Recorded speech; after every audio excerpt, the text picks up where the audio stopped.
కాకపోతే రైనీగా ఉందని అయితే చేయించలేదు. వీడి పుట్ట అప్పుడే 2 months అయిపోయింది. మొన్న అమావాస్యకి 3rd month వచ్చిందనమాట. అంటే అమావాస్యకి 2 days ముందు పుట్టాడు వీడు. సో అలా అనమాట. చూడండి అలా వణికేస్తున్నాడు వీడు. హెయిర్ డ్రైర్ పెడదాం అనుకున్నాను, కాకపోతే పవర్ లేదు.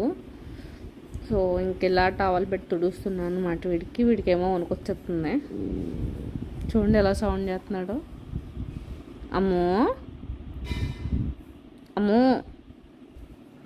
అంటే ఇంట్లో పెంచుకుని మనతో తిరిగి మనతో పడుకునే వాళ్ళకి రెగ్యులర్గా స్నానం కూడా చేయించకపోతే మంచిది కాదు కదా. సో అందుకనమాట. చూడండి ఎలా సౌండ్ చేస్తున్నాడు వీడు. ఏమ్మా ఏమ్మమ్ము